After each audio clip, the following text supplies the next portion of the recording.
मास्तु मा विद्विषावहै। ओम शांति शांति शांति।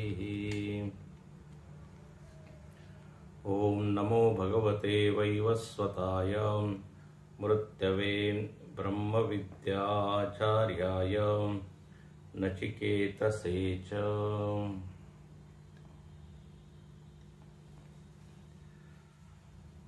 छठा मंत्र हम लोग पढ़ेंगे। इंद्रियाणां पृथक् भावम् उदयास्तमयोचयत् पृथगुत्पद्यमानानां मत्वा धीरो न शोचति। इंद्रियेभ्यः परं मनः मनसः सत्त्वमुत्तमम् सत्त्वादधीमहानात्मा महतो अव्यक्तमुत्तमम्। इंद्रियेभ्यः परं मनः मनसः सत्त्वमुत्तमम् सत्त्वादधीमहानात्मा महतो अव्यक्तमुत्तमम्। छठे मंत्र में हम लोगों ने देखा कि श्रुति माता यहाँ आत्मा का ज्ञान कराते हुए ये कहती है कि अपने व्यक्तित्व में हम सब इंद्रियों का अनुभव करते हैं। ये इंद्रियां मतलब करणात्मक व्यक्तित्व। करण है, सारी इंद्रियां उपकरण है, साधन है। और इन इंद्रियों पर यदि चिंतन किया जाए तो ये दिखाई देगा कि ये इंद्रियां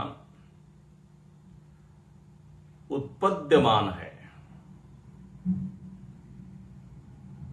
ये नित्य एक रस हमेशा एक अवस्था में एक स्थिति में बनी रहती है, ऐसी नहीं है। इंद्रियों की शक्ति बढ़ती घटती है। इंद्रियों का उदय अस्त होता है अवस्थाओं में। जागृत में उदित होती है, स्वप्न सुषुप्ति में लीन हो जाती है। और इंद्रियां पंचभूतात्मक है, भौतिक है। इस इंद्रियों में अंतःकरण को भी आप समाविष्ट कर लीजिए तो इंद्रियां और मन, बुद्धि, चित्त, अहंकार,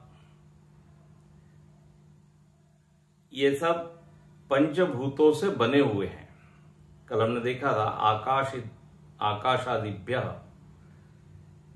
भाष्यकार ने लिखा था पृथक उत्पद्यमानानां, अलग अलग महाभूतों से ये निर्मित हुई है।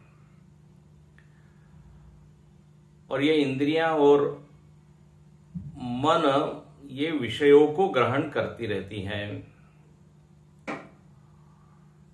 अब यहां पे ये बता रहे हैं कि इन इंद्रियों का जो खेल चल रहा है, अंतःकरण का जो खेल चल रहा है, बोले इससे आत्म चैतन्य पृथक है। इसके पृथकत्व को जानना ही ज्ञान है। तो आत्मा यदि पृथक है तो उसका लक्षण भी अलग होना चाहिए, क्योंकि एक वस्तु से दूसरी वस्तु अलग है। तब हम यदि हम ऐसा कहते हैं तो लक्षण में भिन्नता है, तभी भेद माना जाता है। पुस्तक से कुर्सी अलग है, कुर्सी से पलंग अलग है। क्यों अलग है? क्योंकि लक्षण अलग अलग है। पुस्तक को हम पढ़ते हैं, कुर्सी पर हम बैठते हैं, पलंग पर हम सोते हैं। लक्षण भिन्नता है ना, इसलिए वस्तु की भिन्नता है। तो आत्मा का लक्षण और इंद्रियों का लक्षण यहां पे स्पष्ट बताया। पृथक भावम, क्यों पृथक है? तो देखो, इंद्रियों में तो तरतम भावे उदयस्त है, लेकिन आत्मदेव कल हमने देखा था अविकारी अखंड एक रस, उनमें कम ज्यादा नहीं है, तरतम भाव नहीं है, चेतन एक रस है, अविकारत्व,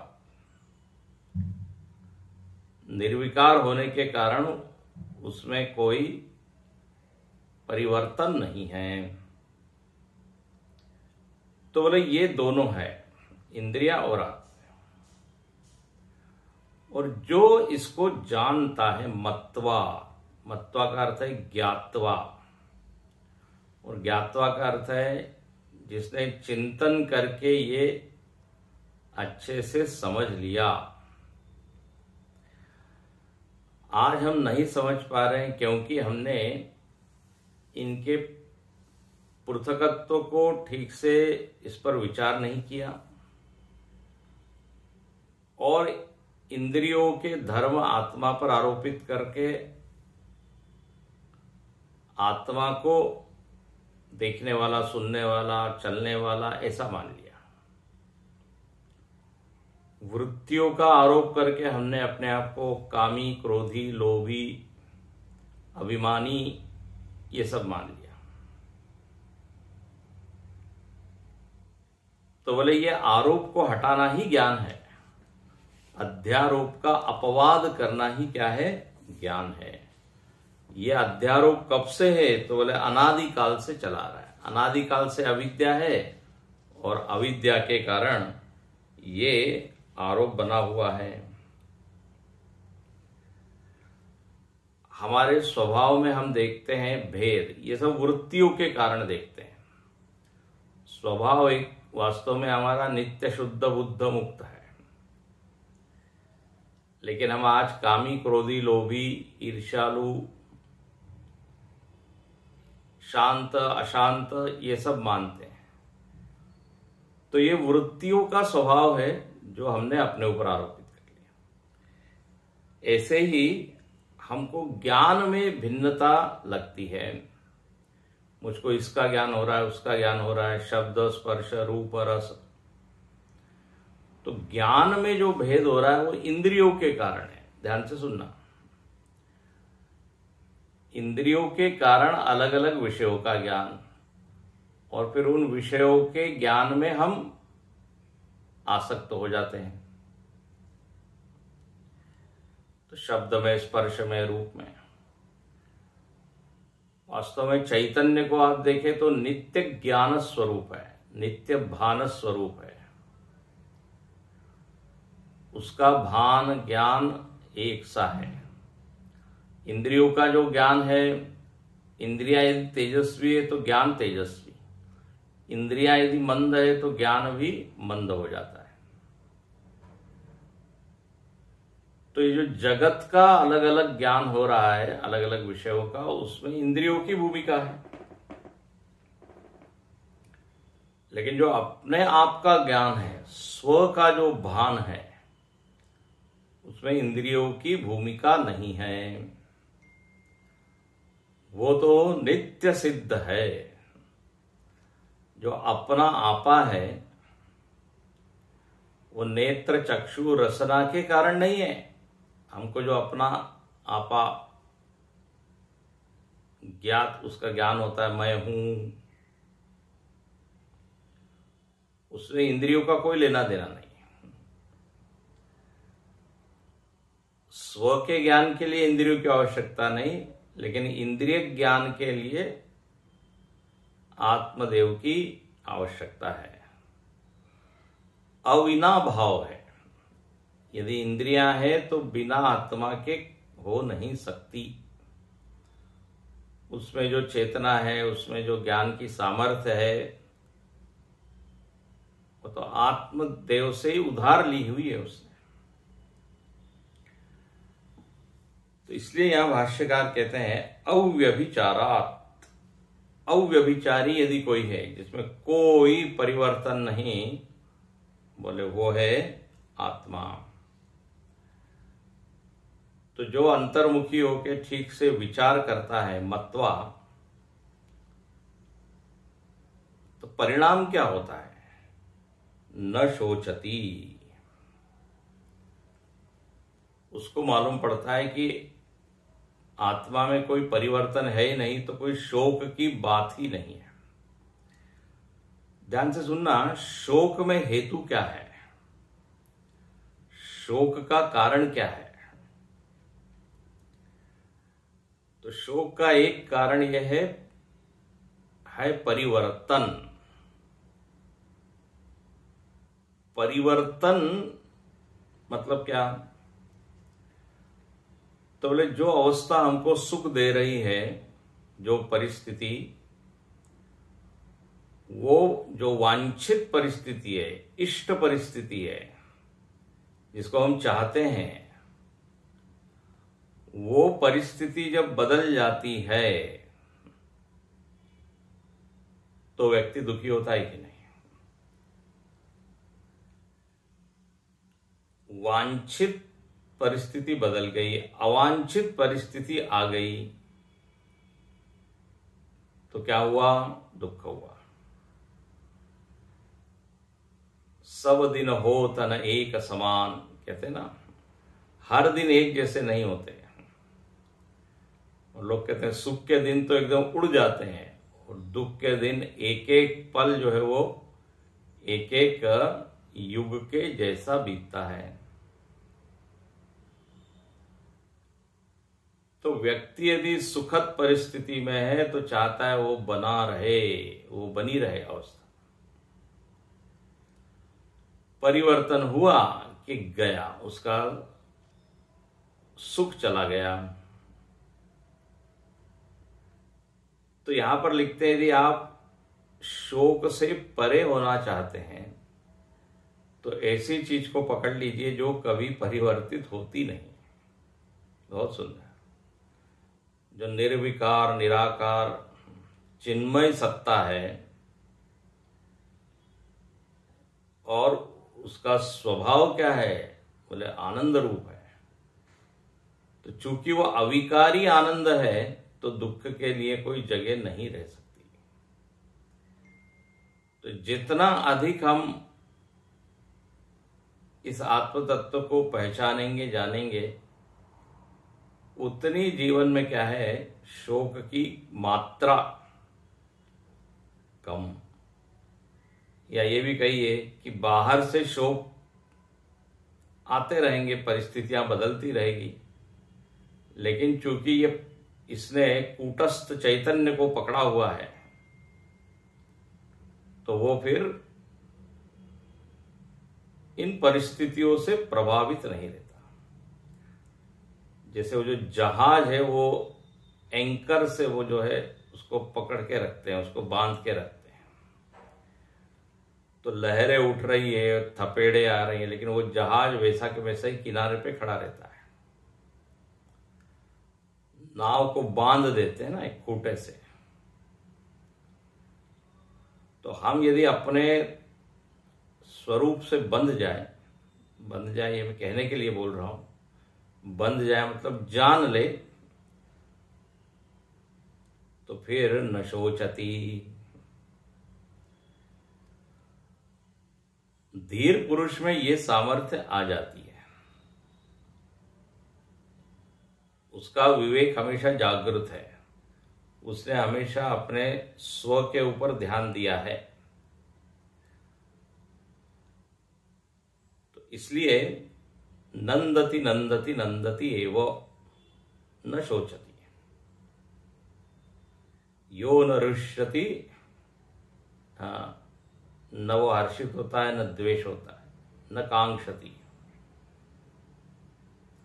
शुभाशुभ परित्यागी, ऐसा होगा। क्योंकि आत्मा में शुभ अशुभ नाम की कोई चीज नहीं है। ये द्वंद्वात्मक परिस्थितियां आत्मा में है ही नहीं, निर्द्वंद्व है वो। तो उस निर्द्वंद्व में स्थित हो जाए यही यहां पर श्रुति का आग्रह है। नहीं तो इंद्रिय मन बुद्धि से ही तादात्म्य करके बैठे रहेंगे तो यहां तो फिर हवा चलती रहती है, परिस्थितियां बदलती रहती है, लहरें उठती रहती है और फिर हम उसके भरोसे सुखी दुखी होते रहते हैं। उन्हीं पर निर्भर यदि हम रहें तो वो जिधर ले जाएंगी उधर हम जाएंगे। परिस्थितियों के ऊपर निर्भर रह के हम चाहें कि नित्य सुख प्राप्त कर लें, हुआ नहीं है, क्योंकि परिस्थिति का स्वभाव ही है बदलना। सुखद परिस्थिति हो गई तब तो ठीक है, वांछित परिस्थिति, लेकिन अब वो बनी कहाँ रहती है। तो ये बहुत गहरी चीज है, निरंतर अपने स्वरूप के प्रति जागते रहना, जागृत रहना, यही उपाय है दुख निवृत्ति का। इसलिए कहते हैं तरति शोकम आत्मवित्। श्रुति ने कहा है आत्मवित् ही शोक को पार कर पाता है। तत्र को मोह कश शोक, मोह नहीं रहेगा तो शोक नहीं रहेगा। मोह मतलब यही इंद्रियों और मन इत्यादि के धर्मों को अपने ऊपर आरोपित कर लेना। मोह नहीं तो फिर शोक नहीं, ये दोनों साथ में चलते हैं। शोक मोह भ्रम जाई। लक्ष्मण जी ने राम जी से तत्व ज्ञान के बारे में पूछा और लक्ष्मण जी जानते हैं कि इस तत्व ज्ञान से क्या होगा, तो बोले शोक मोह भ्रम जाई। इसलिए आप सुनाइए हमको। तो यहां पे इस मंत्र में शोक निवृत्ति का उपाय बताया। अब आगे कहते हैं कि इस आत्म तत्व को हम कैसे जाने।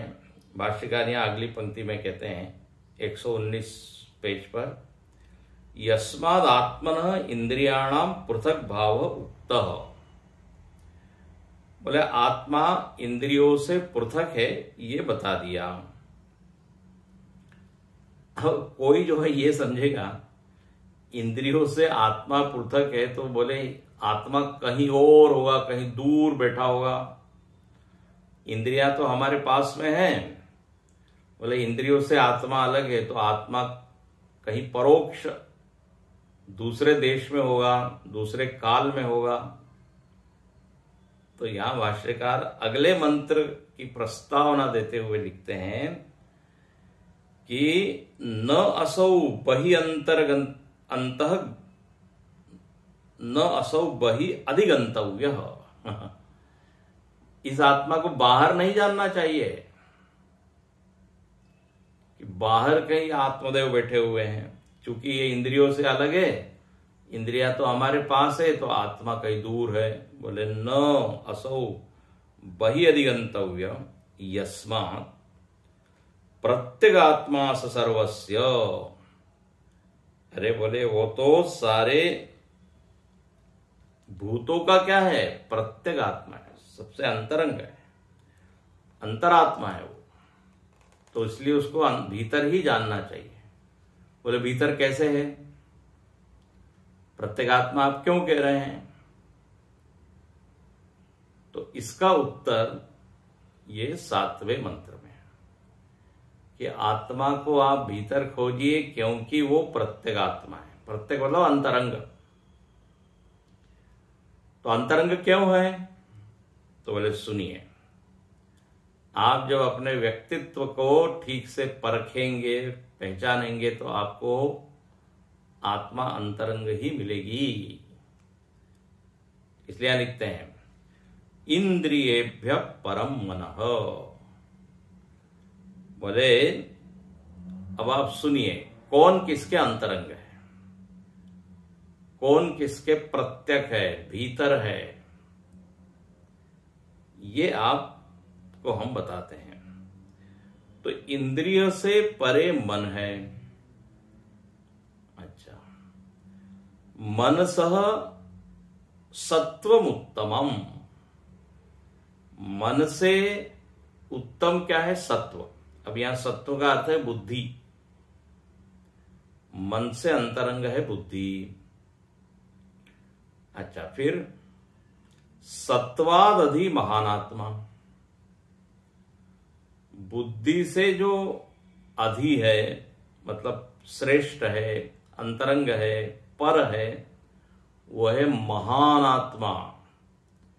इस महान आत्मा को ही कहते हैं महत तत्व। महत तत्व इस बुद्धि से परे है, सूक्ष्म है।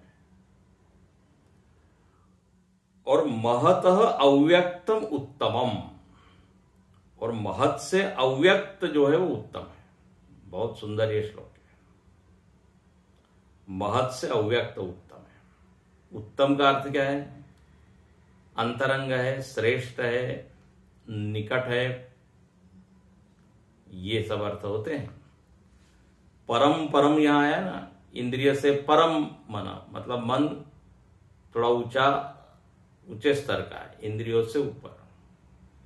मन से ऊपर बुद्धि, बुद्धि से ऊपर महत तत्व, उससे ऊपर अव्यक्त।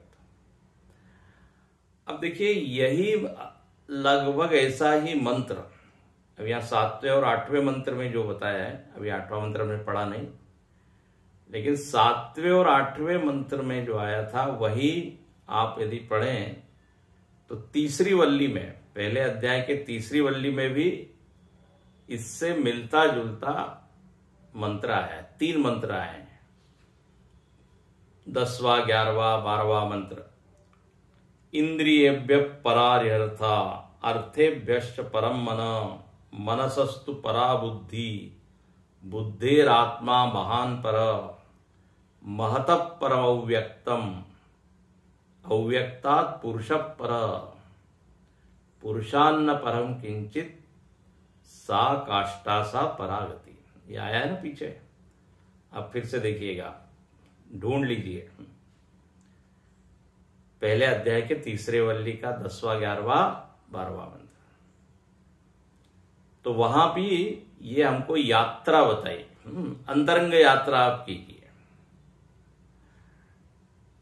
तो इंद्रियों से परे मन है। अब वहां पर आया था इंद्रियेभ्य परार्यर्था, इंद्रियों से परे विषय है, ऐसा वहां बताया था। और यहां बताया मन। तो भाष्यकार को ये याद है, भाष्यकार को मालूम है कि लोग कंफ्यूज हो जाएंगे, बोले वहां तो इंद्रियों से परे विषय बताए, विषय से परे फिर मन, बुद्धि इत्यादि, बाकी का ठीक है। तो भाष्यकार यहां तुरंत लिख देते हैं, इंद्रियभ्य परम मन इत्यादि अर्थानाम इह इंद्रिय समान जातीयत्वात् इंद्रिय ग्रहणेनैव ग्रहणम। बोले वहां पे कहा है इंद्रियों से परे विषय है, और यहां कहा है इंद्रियों से परे मन है। तो बोले ऐसा है, ये जो अर्थ है ना, अर्थ और इंद्रियां, ये दोनों जो है समान जाति है। समान जाति का अर्थ होता है दोनों का स्वभाव एक है, ये दोनों पंच महाभूत से बने हुए हैं, इंद्रियां और विषय। ध्यान से सुनिए, इंद्रिय और विषय समान जातीय है, इसलिए समान जाति क्या है? दोनों ही पंच तत्व से बने हुए हैं। आकाश आदि सभी पदार्थ, सभी महाभूतों से ये इंद्रिय और विषय बने हुए हैं। तो यहां पर सीधे बोल दिया इंद्रिय से परे मन, इंद्रिय से परे अर्थ और फिर उससे परे मन। तो इंद्रियों में अर्थ इज इंक्लूडेड, इंद्रिय और विषय दोनों समान जाति वाले, इसलिए उस अर्थ अलग से विषय नहीं बोला यहां। इंद्रियोभ्यो परार्था अर्थेभ्यश्च परम मनः, है ना, ऐसा पीछे बोला था। इंद्रियों से परे विषय है, विषय से परे मन है। बोले विषय को ये इंद्रियों में इंक्लूड कर लीजिए। समान जाति है, इंद्रिय भी आकाश आदि पंचमहाभूत से बने हैं और ये शब्द स्पर्श रूप रस आदि विषय भी पंचमहाभूतों से बने हैं। तो इसलिए इंद्रिय में विषय आ गए। ये ऐसा ही है जैसे सोना और सोने के आभूषण दोनों समान जाति वाले हैं कि नहीं? आभूषण कहते ही उसमें सोना भी इंक्लूड हो जाता है। तो ऐसे ही इंद्रिय कहने से विषय भी उसमें आ गए। तो इसलिए अलग से यहां विषय नहीं बताया, सीधे बोल दिया इंद्रिय से परे मन है। अच्छा, इंद्रियों से परे मन है मतलब क्या है? परे परे मतलब क्या? तो परम का अर्थ होता है जो अधिक अंतरंग है, जो अधिक निकट है। आप यदि भीतर से बाहर चलें तो पहले आपको मन का अनुभव होगा और फिर किसका अनुभव होगा? इंद्रिय का, और फिर अनुभव होगा जगत का, है ना। भीतर से बाहर जब आप निकलते हैं, घर से बाहर निकलते हैं, तो घर में जब आप बैठे हैं तो कमरे का अनुभव हो रहा है, दरवाजे खिड़की का अनुभव हो रहा है, फिर उस दरवाजे से बाहर निकलते हैं, फिर दुनिया, रास्ता, बिल्डिंग, मार्केट, ये सब दिखता है। पहले अपने घर का अनुभव है, ऐसे ही पहले मन का अनुभव, फिर इंद्रिय द्वार से हम बाहर निकलते हैं। तो मन अधिक अंतरंग है, सूक्ष्म है, निकट है, ये सब अर्थ आ जाते हैं परम शब्द कहने से। परे कहने का अर्थ दूर नहीं, बल्कि ठीक उल्टा अर्थ है। पहले मन का अनुभव है, फिर इंद्रियों का। इसलिए आपने सुना होगा मन को इंद्रियाध्यक्ष भी कहते हैं। मन के पीछे इंद्रियां न हो तो इंद्रियां काम नहीं करेगी। आंख से देख रहे हैं लेकिन मन कहीं और है, तो जो दृश्य है उसका ज्ञान ही नहीं होगा। कर्णेंद्रिय के पीछे यदि मन नहीं है तो आप सुन रहे हैं लेकिन कुछ भी ज्ञान नहीं होगा। प्रवचन में खूब अनुभव होता है, लोग कान में कुछ तो भी शब्द सुनाई दे रहे हैं, लेकिन चूंकि मन ऑफिस में है, मन दुकान में है, तो कहने के लिए हम बैठे हुए हैं, लेकिन ऐसा भी नहीं कि शब्द कान तक नहीं आ रहे हैं, बिल्कुल आ रहे हैं। कान का पर्दा हिल भी रहा है, लेकिन जो अंतरंग रिसीवर है, ही इज एब्सेंट। तो मन इंद्रियों का क्या ही कहिए स्वामी है, प्रेरक है। जिस इंद्रिय के पीछे मन होता है वो इंद्रिय एक्टिव हो जाती है, हाँ, वो सक्रिय हो जाती है। जब आप सुन रहे हैं तो आपकी कर्णेंद्रिय बिल्कुल एक्टिव है। हो सकता है आपकी आंखें बंद हो ना, आंख बंद करके लोग सुनते हैं, तो आंख की कोई एक्टिविटी नहीं हो रही है, वो बिल्कुल निष्क्रिय है उस समय। मन जो है पूरी तरह कहां गया हुआ है? कर्णेंद्रिय से जुड़ा हुआ है। तो कर्णेंद्रिय बिल्कुल सक्रिय है, हर शब्द को ग्रहण कर रही है, क्योंकि मनीराम वहां बैठे हुए हैं।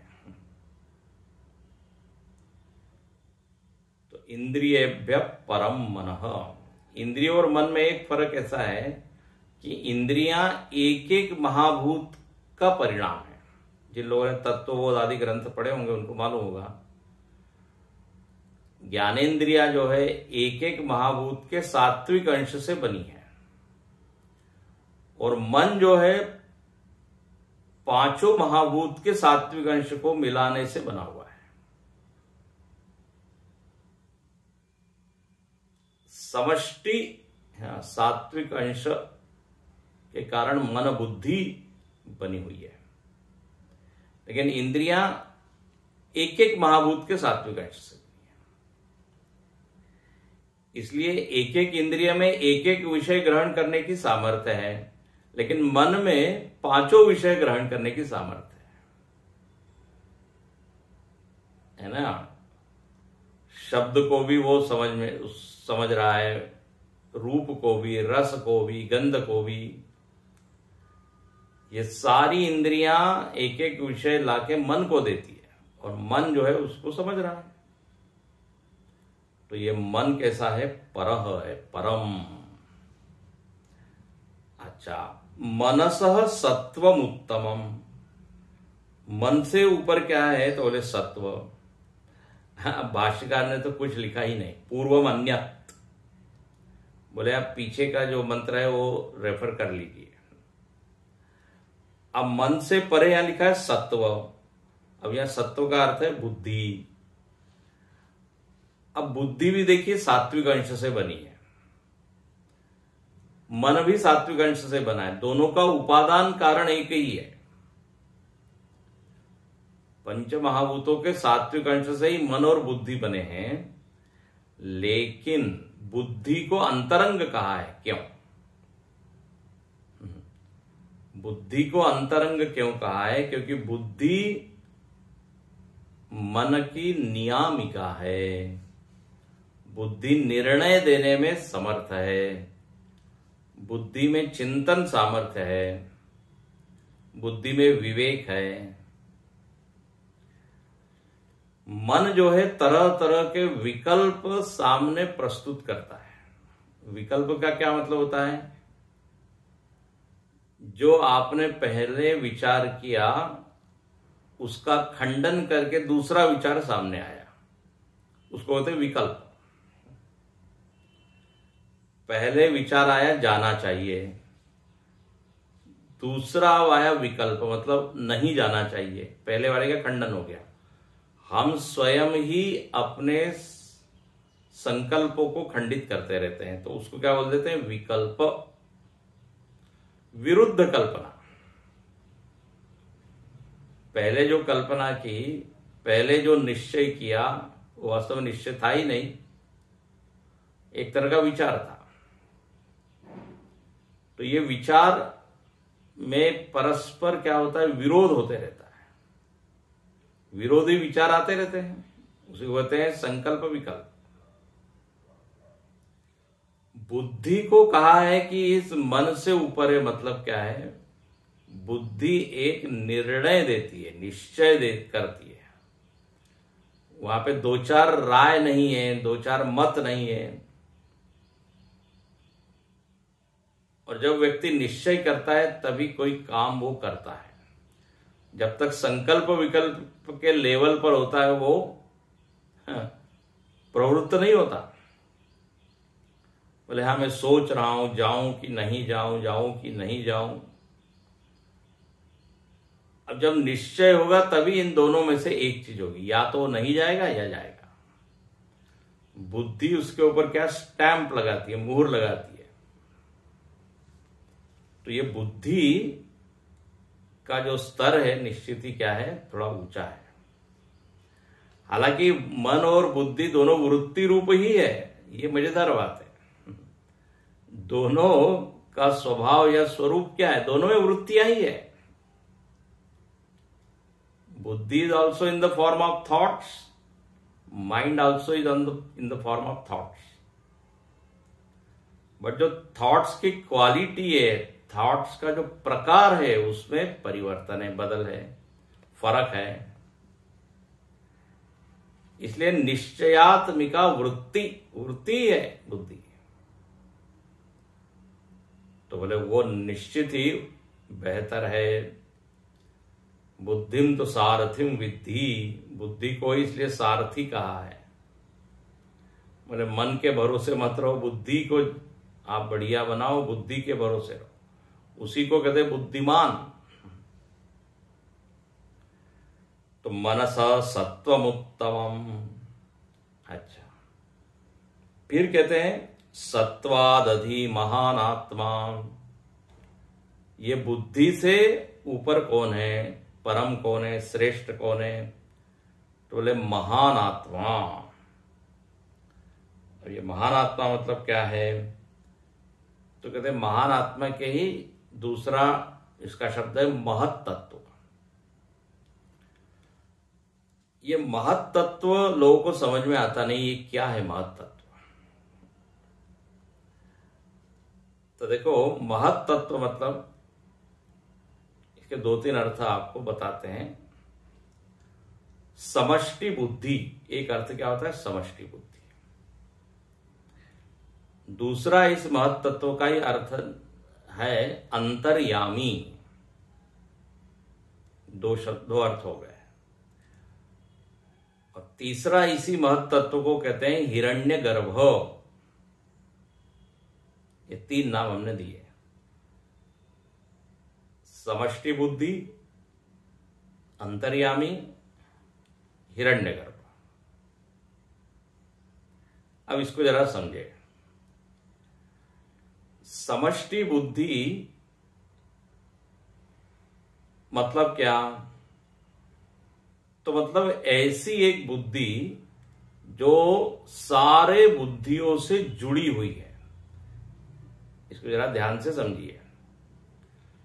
समष्टि बुद्धि मतलब सब बुद्धियों से जो संलग्न है, जुड़ी हुई है। ये समष्टि बुद्धि को ही आप कह सकते हैं भगवान की बुद्धि। देखो, भगवान को हम क्या बोलते हैं? भगवान सब कुछ जानता है, ऐसा बोलते हैं ना। सर्वज्ञ है, सर्वम जानाति। तो सब वो जानेगा कब? जब सारी बुद्धियों से वो जुड़ा हुआ हो। हमारी बुद्धि, इसकी बुद्धि, उसकी बुद्धि, सब बुद्धि से संलग्न हो, तब तो उसको आप कहेंगे सर्वज्ञ। हम अल्पज्ञ क्यों हैं? क्योंकि हम केवल अपनी बुद्धि को ही जानते हैं। अपनी बुद्धि से ही हम जुड़े हुए हैं, अपनी बुद्धि से ही तादाद में। लेकिन जो बुद्धि सबसे जुड़ी हुई है उसको कहते हैं समष्टि बुद्धि। तो ये बुद्धि किसकी है? ये परमात्मा की बुद्धि है। और ये चूंकि महान है, बड़ी है, इसलिए उसको कहते हैं महान। महान आत्मा उसको कहते हैं। आत्मा इसलिए कहते हैं कि वह परमात्मा अपने भीतर है। आत्मा का सीधा अर्थ होता है अंतरंग है, इसलिए उसका नाम हो जाता है अंतर्यामी। देखो ध्यान से सुनिए, अंतर्यामी। अंतर्यामी मतलब अंतरंग में बैठकर जो सब कुछ जान रहा है। जब वो सर्वज्ञ आप कहते हैं तो कहीं ऊपर बैठ के जान रहा है ऐसा नहीं, बिल्कुल बुद्धि के पीछे ही बैठा हुआ है वो। इसलिए उसी का नाम, जो महत तत्व है, उसी का नाम हो जाता है अंतर्यामी। अंतर्यामी ये आपेक्षिक नाम है, समष्टि के संदर्भ से आत्मा का नाम है। ये शुद्ध आत्मा नहीं है, ये कहता है महान आत्मा है। महत सारे लोगों से जुड़ा हुआ है। अच्छा, अंतर्यामी कहते हैं राम झरो के बैठकर सबका मुजरा ले। राम जी पीछे बैठकर सबका मुजरा लेते हैं। जैसे पहले वो मुगल काल में दरबारी लोग आते थे, मुजरा करते थे, वो नमस्कार कर रहे हैं, सलाम कर रहे हैं। तो जो बेगम लोग हैं वो पर्दे में रहती है, वो सबको देख रही है लेकिन उसको कोई देख नहीं रहा है। झरोखे में बैठी है, वो पीछे बैठी है। ऐसे ही राम जी सब बुद्धियों के पीछे बैठकर सबको जान रहे हैं। तो उसको कहते हैं महत तत्व, अंतर्यामी। और ये अंतर्यामी चूंकि समष्टि से जुड़ा हुआ है, इसलिए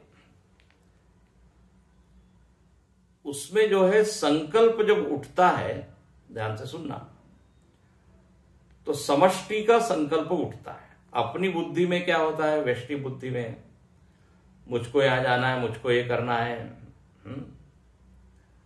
संकल्प का विषय हमारा क्षुद्र होता है, छोटा होता है। लेकिन ईश्वर का जो संकल्प है, परमात्मा का संकल्प है, वो समष्टि का संकल्प है। जैसे उसमें संकल्प उठा कि हमको इस सृष्टि को बनाना है, सभी जीवों की आवश्यकताओं को पूरा करना है, तो बोले अब मैं पंच महाभूतों को बनाता हूं, पेड़ पौधे ग्रह नक्षत्र ये सब बनाता हूं। तो समष्टि की आवश्यकता को पूरा करने का संकल्प उस समष्टि बुद्धि में या महत्त्व में उठता है। जैसे परिवार का मुखिया होता है ना, परिवार का मुखिया, अब उसको पूरे परिवार का ध्यान करना है, ध्यान रखना है। तो परिवार का ध्यान रखना है तो परिवार के लोगों की जो आवश्यकता है, वो सारी आवश्यकताओं का संकल्प उसके मन में उठता है। घर बनाना है, बच्चे की फीस देना है ना, लड़की की शादी करना है, लड़के को विदेश भेजना है, ये सब उसके मन में आ रहा है। क्यों आ रहा है? क्योंकि वो पूरे परिवार से क्या है, जुड़ा हुआ है। हाँ, जैसे कोई प्रधानमंत्री है, तो प्रधानमंत्री के भीतर संकल्प जो आते हैं और हमारे भीतर जो संकल्प आते हैं, उसमें बहुत फर्क है। प्रधानमंत्री का अपना एक अंतःकरण है, उसमें सुख दुख होता है, वो ठीक है, लेकिन निश्चित ही उसका अंतःकरण हमारे से विशेष है, विशिष्ट है। क्यों? क्योंकि निश्चित ही उसमें जो संकल्प आ रहे हैं, उसमें जो विचार आ रहे हैं, उसका स्वरूप बिल्कुल अलग होता है। उसको देश का विचार आ रहा है कि उत्तर प्रदेश में क्या हो रहा है और कश्मीर में क्या हो रहा है और दक्षिण में क्या हो रहा है। सतत अलग अलग प्रांतों से उसको क्या इंफॉर्मेशन आती रहती है और उसके मन में तद अनुसार विचार आते हैं। तो देखो, समष्टि से वो जुड़ा हुआ है, पूरे देश से। ऐसे ये महत्त्व सारी बुद्धियों से जुड़ा हुआ है, सारे जीवों से जुड़ा हुआ है, इसलिए उसको कहते हैं महान महत्त्व। जैसे कोई राजदूत होता है तो वो पूरे भारत से जुड़ा होता है, जो वो बोलता है वो भारत की आवाज होती है, जो वो निर्णय देता है वो भारत का निर्णय होता है। इंदिरा गांधी के बारे में कहते हैं, वो कहीं गई थी विदेश और मेकअप कर रही थी, तो उसने कहा कि after all I am the face of India, मैं भारत का चेहरा हूं। दोनों अर्थ हो गया ना, फेस का एक अर्थ हुआ ये फेस का अर्थ है मैं पूरे भारत से जुड़ी हुई, आई एम रिप्रेजेंटिंग इंडिया।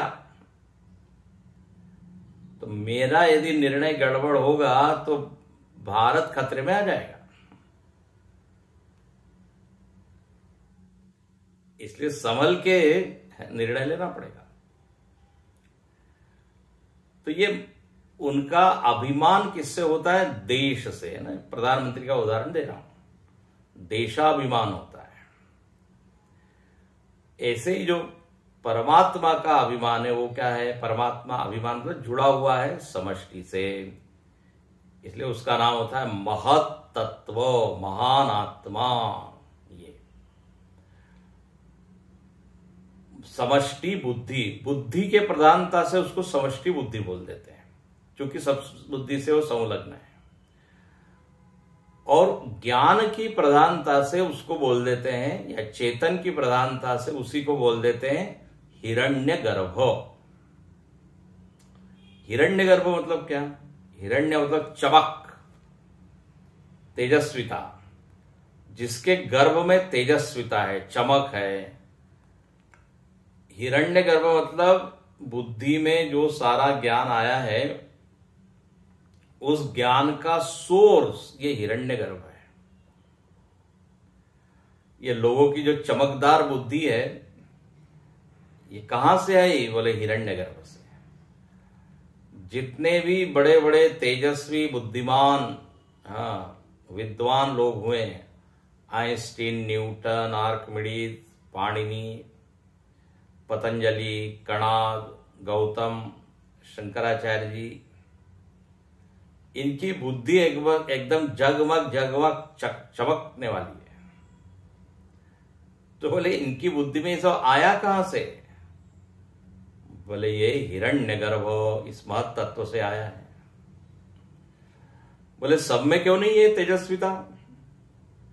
बोले आप उसकी ओर उन्मुख नहीं हुए। बड़ा अच्छा अर्थ है। एक जिज्ञासु वृत्ति से यदि हम परमात्मा की ओर उन्मुख हो जाए, हम प्रार्थना करें कि हमको भी आप ज्ञान दीजिए, तो ज्ञान टपका देता है, क्योंकि ही इज द भंडार ऑफ ज्ञान, अनंत ज्ञान उसमें है। इसलिए जो हम गायत्री मंत्र में प्रार्थना करते हैं, वो यही करते हैं, धियो यो न प्रचोदयात। आप हमारी बुद्धि को प्रकाशित करें, सही दिशा में प्रेरित करें, क्योंकि आप में सारा ज्ञान है, आप ज्ञान से भरे हुए हैं। तो थोड़ा ज्ञान हमको भी दीजिए कि हम क्या सोचे, कैसे सोचे, क्या विचार करें, हमारी बुद्धि गलत दिशा में न जाए। प्रार्थना है। तो ये महत् तत्व का अर्थ है ना। और ये महत् तत्व, इसको ही आप सर्वज्ञ कहते हैं, इसको ही सर्वशक्ति कहते हैं। देखो एक और बात है, जितना आप ज्यादा चीजों से जुड़े रहोगे, उतनी आपकी शक्ति ज्यादा रहेगी। प्रधानमंत्री के एक सिग्नेचर में शक्ति है, और हमारी सिग्नेचर में कोई शक्ति नहीं है। क्यों? क्योंकि वो पूरे देश से जुड़ा हुआ है। वो एक ऐसे पद पर बैठा हुआ है कि उस पद पर बैठने पर यह अधिकार उसको मिल जाता है कि सिग्नेचर करें तो वो काम होगा। वो एक आदेश हो जाता है। वो पद से उसको अधिकार मिला। पद पर वो कैसे पहुंचा? बोले उसने विशिष्ट प्रकार की क्या साधना की, विशिष्ट प्रकार से अपने अंतःकरण को बनाया। इसी को शास्त्र में कहते हैं, जैसे हमने प्रधानमंत्री पद कहा, इसी को आपने पढ़ा होगा वैराज पदम। विराट आत्म भाव को कोई प्राप्त हो गया, विराट से कोई जुड़ गया, तो उसकी वाणी में ताकत है। वो कुछ बोलेगा तो प्रभावित पूरी जनता होगी, समाज होगा। अब संत लोग चूंकि समष्टि से जुड़े रहते हैं, तो उनके वाणी में, उनके उपदेश में प्रभाव होता है, शक्ति होती है। पक्षपात विनिर्मुक्त वो होते हैं। तो ये महत् तत्व या अंतर्यामी या हिरण्यगर्भ पक्षपात विनिर्मुक्त है। किसी एक वर्ग से, एक जाति से, एक व्यक्ति से जुड़ा नहीं है। इसलिए उसमें ये ताकत है। देखो पीछे आया था सर्वलोक चक्षु, सूर्य के लिए आया था ना, आपने पढ़ा है, अभी अभी पीछे आया था। सूर्य को कहा गया सर्वलोक चक्षु। सर्वलोक चक्षु मतलब बहुत बड़ी आंख है, ऐसा नहीं। सूर्य को कहा सभी लोगों की आंख है, इसका मतलब सभी आंखों पर उपकार करने वाला है। आंखें काम कर पा रही है क्योंकि सूर्य है, नेत्र का उपकारक है और किसी एक नेत्र से जुड़ा नहीं है, सारे नेत्रों के ऊपर वो कृपा कर रहा है, अनुग्रह कर रहा है। सब पर उपकार कर रहा है, लेकिन किसी से संग नहीं है, तादाद में नहीं है एक से। ऐसे ही ये अंतर्यामी परमात्मा या हिरण्यगर्भ सबके बुद्धि के पीछे बैठा है और सबका उपकार कर रहा है, सबको ज्ञान दे रहा है। आप यदि उसकी ओर उन्मुख हो जाए, जिज्ञासु वृत्ति से आप समर्पित हो जाए, तो हम और आपको भी ज्ञान मिलेगा। अच्छा, ये ज्ञान देखिए किताब में नहीं होता। इन लोगों के पास जो ज्ञान आया है, पाणिनि, पतंजलि, शंकराचार्य जी, ये आखिर ज्ञान कहां से आया? कई बार लोग बोल देते हैं क्लिक हुआ हमको। क्लिक एक शब्द आता है, तो क्लिक हुआ मतलब एक ऐसा ज्ञान मिला जो हमने कहीं पढ़ा नहीं, कहीं सुना नहीं, भीतर से ही वो एकदम समझ में आ गया, ओ ये ऐसा है। तो ये हिरण्यगर्भ चूंकि सारे ज्ञानों का भंडार है, सारा ज्ञान वहीं से आया, उसी को समष्टि बुद्धि कह देते हैं। समष्टि बुद्धि में से ही व्यष्टि बुद्धि में ज्ञान आ गया। मैंने पहले भी उदाहरण दिया था, जैसे अपने घर के ऊपर एक टंकी होती है, उसमें पानी भरा हुआ है। उस टंकी से यदि आपने नल का कनेक्शन लिया, पाइप लिया, सारे कमरों में वो पाइप जोड़ दिया, अलग अलग पाइप, अलग अलग नल, तो पानी आ गया। अब हमको लगता है नल में पानी आया, पानी का स्रोत क्या है? नल, हमको ऐसा लगता है, लेकिन नल में कहां से आया? तो बोले ऊपर एक स्टोर है।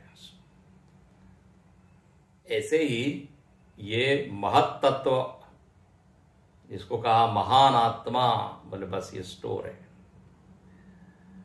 और ये महत तत्व चूंकि केवल एक से जुड़ा नहीं है, इसलिए उसके ज्ञान में दोष नहीं है, मलिनता नहीं है।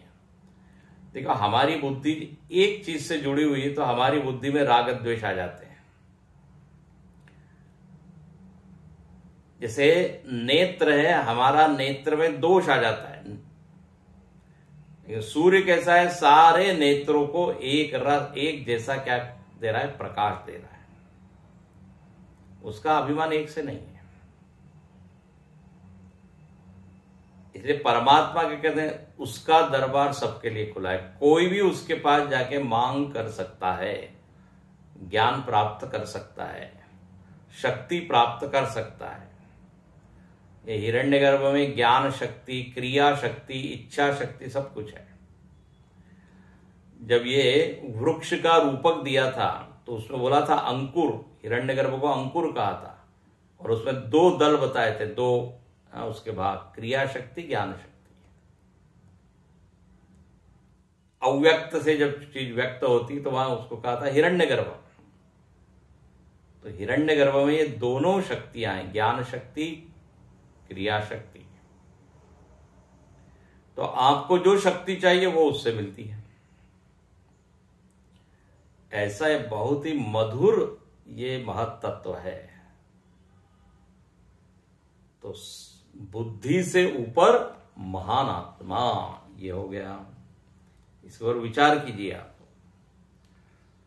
सत्वादि महान आत्मा और महतः अव्यक्तम उत्तमम। ये समष्टि बुद्धि भी अव्यक्त हो जाती है, फिर व्यक्त होती है, फिर समष्टि बुद्धि से व्यष्टि बुद्धि व्यक्त होती है। ये क्रम है। तो इंद्रिय से हम चले मन की ओर, मन से चले बुद्धि की ओर, बुद्धि से समष्टि बुद्धि, महत्तत्व, और ये महत्तत्व से भी परे क्या है? अव्यक्त। अव्यक्तम उत्तम।